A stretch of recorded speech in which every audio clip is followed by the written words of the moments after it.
selamat siang. Bagaimana Pak kabarnya hari ini? Ya, tentunya baik-baik saja dan alhamdulillah sehat semuanya.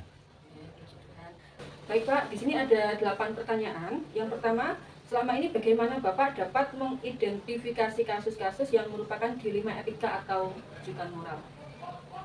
Jadi terima kasih kalau ada permasalahan-permasalahan yang berkaitan dengan dilema etika. Yang pertama bahwa kita itu bisa membuat kegiatan yaitu rapat atau dalam rapat itu kita meminta informasi dari bagian bimbingan konseling, bagian kesiswaan, ataupun mungkin tugas Wakasek yang lain. Di situ kita bisa mencarikan informasi-informasi yang berkaitan dengan permasalahan dilema etika. Suatu contoh, ada permasalahan siswa di kelas A, misalkan dia mengalami suatu kendala dalam pembelajarannya, kita identifikasi masalahnya itu apa dan bagaimana nantinya harus kita ambil keputusan. Sama juga nanti kalau ada permasalahan yang berkaitan dengan tujuan moral. Berkaitan dengan tujuan moral itu yang harus kita kedepankan adalah apa yang menjadi kebaikan dan menjadi aturan yang ada pada kegiatan-kegiatan tersebut. Misalkan ada kegiatan di di pembiayaan atau mungkin juga pembiayaan, misalkan ada anggaran-anggaran yang mungkin bisa digunakan, kemudian ada dana-dana yang lebih, mungkin dana lebih itu bisa dimanfaatkan untuk menunjang kebaikan-kebaikan yang diperbuat lagi. Terima kasih. Ya. Selanjutnya untuk nomor 2, selama ini bagaimana Bapak menjalankan pengambilan keputusan di sekolah Bapak, terutama untuk kasus-kasus di mana ada dua kepentingan yang sama-sama benar atau sama-sama mengandung nilai kebajikan? Jadi kalau ada permasalahan-permasalahan yang berkaitan dengan permasalahan yang sama-sama benarnya, kita ya bisa mencari asas manfaatnya yang lebih besar, atau kita menunjuk masa depan dari permasalahan itu akan seperti apa. Utamanya yang berkaitan kalau dengan siswa, berkaitan dengan siswa yang kita harus mengedepankan bahwa itu kepentingan anak dan anak itu masih dalam proses pembelajaran. Selanjutnya nomor 3, langkah-langkah atau prosedur seperti apa yang biasa Bapak lakukan selama ini? Jadi kalau kita melihat prosedurnya, yang pertama ya harus kita tidak bisa bekerja sendiri. Kita harus ada timnya, dalam tim supaya menganalisa apa yang terjadi pada permasalahan tersebut. Mungkin dua-duanya itu sama-sama baiknya. Nah, jadi bagaimana mereka itu mengidentifikasi dan nantinya akan melihat, oh ini yang ternyata bermanfaat dan ternyata saat ini yang urgent yang harus kita kedepankan. Oh ini ternyata ada yang benar urgent tapi belum perlu kita kedepankan. Kita analisa dari data-data itu. Dan juga yang penting kita berprinsip kalau di sekolah itu adalah bagaimana kita istilahnya memikirkan masa depannya siswa-siswa kita. Selanjutnya Pak, hal-hal apa saja yang selama ini Bapak anggap efektif dalam pengambilan keputusan pada kasus-kasus dilema etika? Dilema etika ini yang lebih menyasar di sekolah itu adalah proses kenaikan kelas. Ada juga menghadapi suatu permasalahan di misalkan ya siswa kelas 12 dasar. Di siswa kelas 12 dia mengalami kendala dalam proses pembelajarannya. Maka kita lihat kendalanya itu apa. Ada kendala yang urgent, bahwa di situ ada anak perempuan misalnya mengalami suatu permasalahan, misalnya kok anaknya hamil, ditanya gitu, oh ini anak ini kok hamil, bagaimana anak ini harus keluarin. Nah, maka kalau kita lihat seperti itu harus kita lihat konteksnya itu anak itu mengalami masalah itu pada semester berapa. Kalau di semester 1 ya kita tidak mungkin akan melanjutkan di sekolah tersebut. Karena apa? Kita hitung di semester 1 mungkin anak itu nanti bisa melahirkan pada saat dia sekolah. Nah, yang kedua, anak itu sudah nikah dan punya kartu keluarga otomatis atau punya buku nikah, maka otomatis ya tidak boleh dia pengen jadikan siswa kita. Namun kita harus berpikir ke depan bahwa anak yang alami masalah seperti ini, maka kita usahakan anak itu pindah ke paket C. Paket C, ya, sehingga rapot yang tadinya sudah 4 semester itu bisa tinggal melanjutkan di program paket C, sehingga mereka itu nantinya bisa lulus sama-sama dengan teman-teman seangkatannya. Di satu sisi memang kita harus istilahnya anak itu meninggalkan sekolah kita, namun di sisi lain mereka masih punya masa depan, punya ijazah yang sama, mungkin sekolahnya saja yang berbeda. Selanjutnya Pak, untuk nomor 5, hal-hal apa saja yang selama ini merupakan tantangan dalam pengambilan keputusan pada kasus-kasus dilema etika? Tantangan yang pernah Bapak hadapi mungkin Pak? Tantangan yang paling besar itu adalah tantangan dari tuan kita. Jadi dari Bapak Ibu guru, utamanya Bapak Ibu guru kalau permasalahan anak seperti itu ya Bapak Ibu guru yang mengajar. Utamanya kalau permasalahan terjadi pada semester 6. Semester 6 itu anak tinggal ujian. Betul.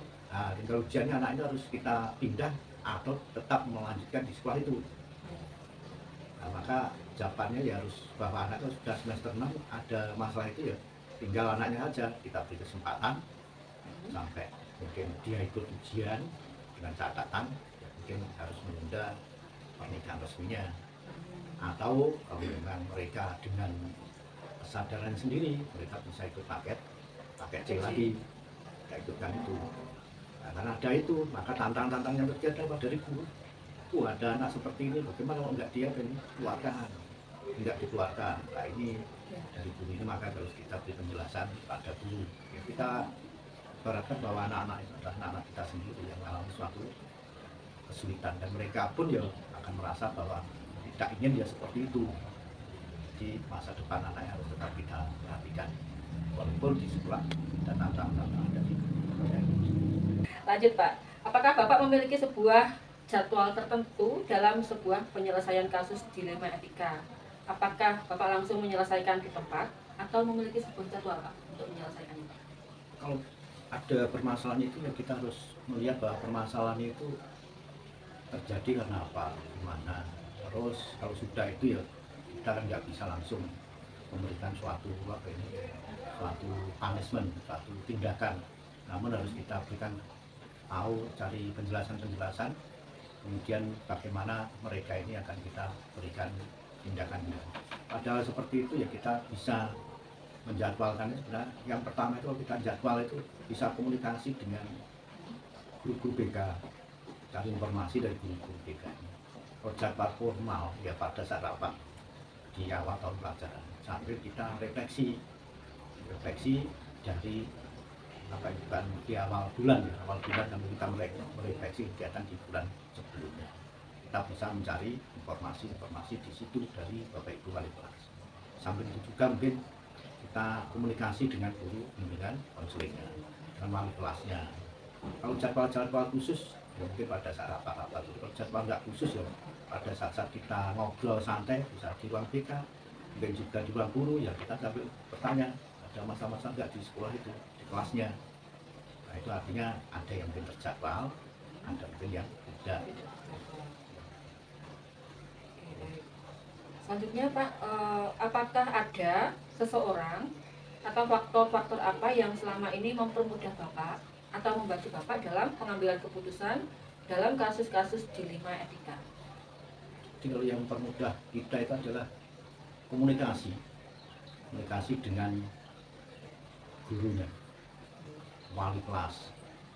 Gurunya itu kadang ada guru yang mengajar, mungkin guru yang pernah mengajar, wali kelas, guru bimbingan konseling, terus apa itu Wakasek. Ini adalah rekan-rekan kita yang bisa kita mempermudah dalam suatu pengambilan keputusan, termasuk juga keinginan orang tua. Yang peran orang tua itu kan wajib, sehingga ada permasalahan ya kita undang orang tuanya.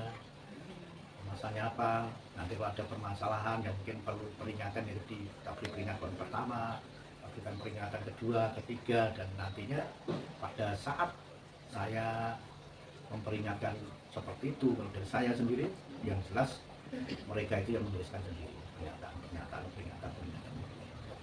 memutuskan sendiri dan apa nanti artinya penyelesaiannya akhir seperti apa. Ada bapak ibu guru yang tentunya ikut mempermudah kita, dan peran orang tua yang komunikatif, karena apa ya, kadang ada orang tua yang tidak komunikatif. Oke, baik. Berikutnya Pak, yang terakhir, dari semua hal yang telah disampaikan, pembelajaran apa yang dapat Bapak petik dari pengalaman Bapak dalam mengambil keputusan dilema etika? Jadi pembelajaran yang pertama itu adalah kita ini karena bekerja di dunia pendidikan, yang kita hadapi adalah anak-anak, ya kita berpikir bahwa semua kegiatannya kita harus memikirkan masa depan anak-anak atau siswa. Kemudian yang kedua, kita bisa bekerja dengan mudah itu karena ada rekan-rekan kita komunikasi yang yang bisa membantu kita ini dalam menyelesaikan permasalahan-permasalahan itu. Kemudian juga yang ketiga, semua permasalahan itu bisa diselesaikan, yang penting kita komunikasi dengan siapapun, dan bisa juga kapanpun kita bisa komunikasi dengan mereka itu. Dan sekarang itu dunia digital ini ya, orang bisa tanya itu tidak harus ketemu, kan bisa lewat WA. Bisa dukung. Kemudian juga yang terakhir mungkin bahwa kita harus selalu belajar. Untuk belajar itu tidak harus membaca buku, tapi juga harus belajar ataupun membaca situasi dan kondisi yang ada di sekolah kita. Terima kasih. Baik, terima kasih Pak Pardi atas wawancara yang telah kita lakukan ini. Banyak sekali yang bisa saya pelajari. Semoga pertemuan pada siang hari ini dapat membawa manfaat bagi kita semua. Baik, terima kasih Pak Pardi atas waktu yang telah diberikan. Ya, terima kasih. Sama-sama.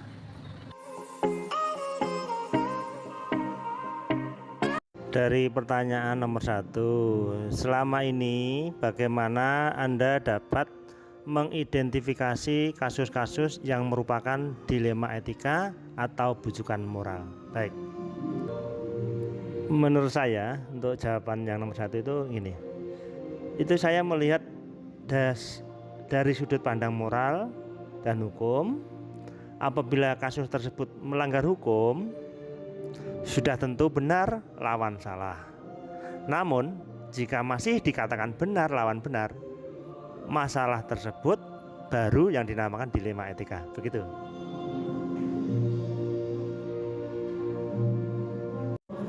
Yang kedua, selama ini bagaimana Anda menjalankan pengambilan keputusan di sekolah Anda, terutama untuk kasus-kasus di mana ada dua kepentingan yang sama-sama benar atau sama-sama mengandung nilai kebajikan. Baik. Memang selama ini yang saya lakukan yaitu melakukan identifikasi kasus tersebut. Itu dari mana? Dari berbagai sudut pandang. Kemudian saya menimbang secara matang mana yang paling benar dan keputusan tersebut menguntungkan banyak orang. Intinya tidak ada yang dirugikan. Begitu jawaban saya. Makasih.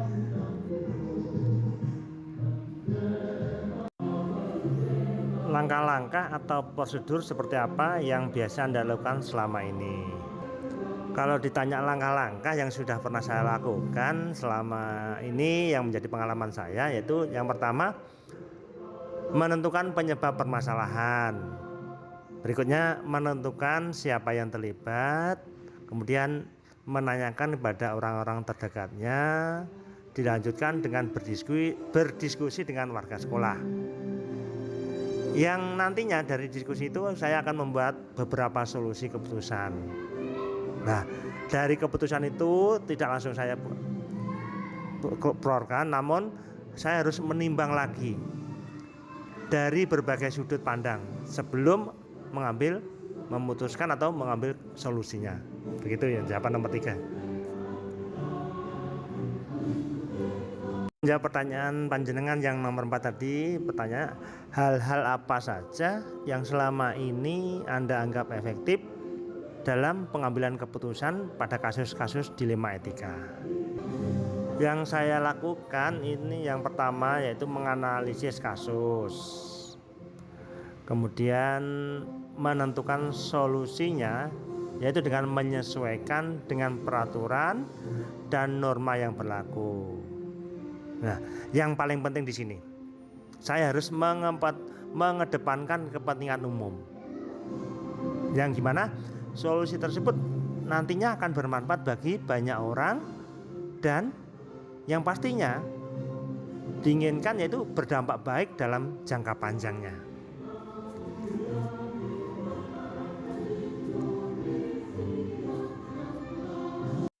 Kita lanjut Mbak ya. Nih pertanyaan panjangan tadi yang nomor 5. Hal-hal apa saja yang selama ini merupakan tantangan dalam pengambilan keputusan pada kasus-kasus dilema etika? Baik, hal-hal apa saja yang selama ini merupakan tantangan ya, yang merupakan tantangan. Kalau menurut saya, ya, tantangan bagi saya di sini yaitu apa? Yaitu mencari keputusan yang terbaik.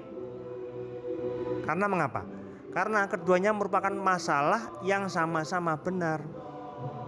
Nah, dalam mengambil keputusan ini harus menguntungkan kedua belah pihak.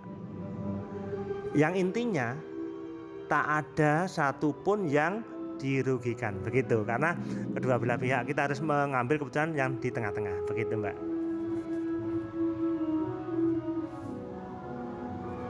Pertanyaan panjenengan yang ke-6 ini.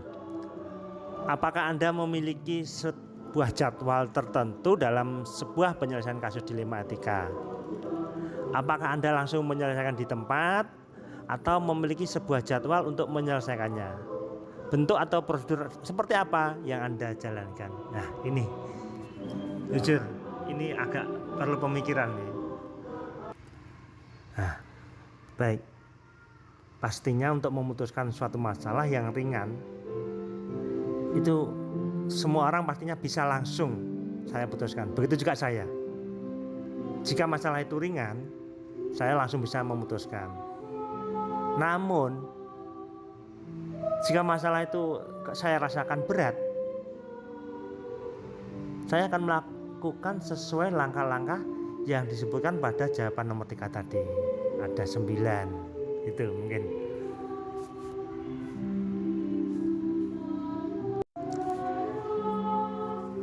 Adakah seseorang atau faktor-faktor apa yang selama ini mempermudah atau membantu Anda dalam pengambilan keputusan dalam kasus-kasus dilema etika? Ini pertanyaan yang ke-7 Mbak ya. Ya.